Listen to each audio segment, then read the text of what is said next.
केंद्र सरकारनं आज संपूर्ण देशभरामध्ये जातीय जनगणना करण्याचा निर्णय घेतलाय। मात्र हा निर्णय घेण्याची काहीही गरज नव्हती।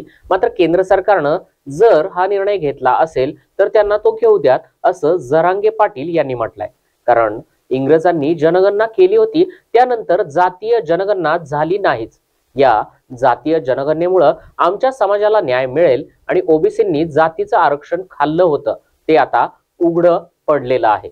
कोणीही किती खाल्लं ते आता समजेलच। जनगणना करणं हे आवश्यक नाही। सरकारनं बार्टी आयोगाच्या शिफारसी जरी मंजूर केल्या तरी देखील भागतं। सरकारची इच्छा असेल तर नक्की करा, आमचा काहीही विरोध करण्याची गरज नाही। मात्र यामध्ये निष्पक्ष अधिकारी असले पाहिजेत, असं मनोज जरांगे पाटील यांनी म्हटलंय।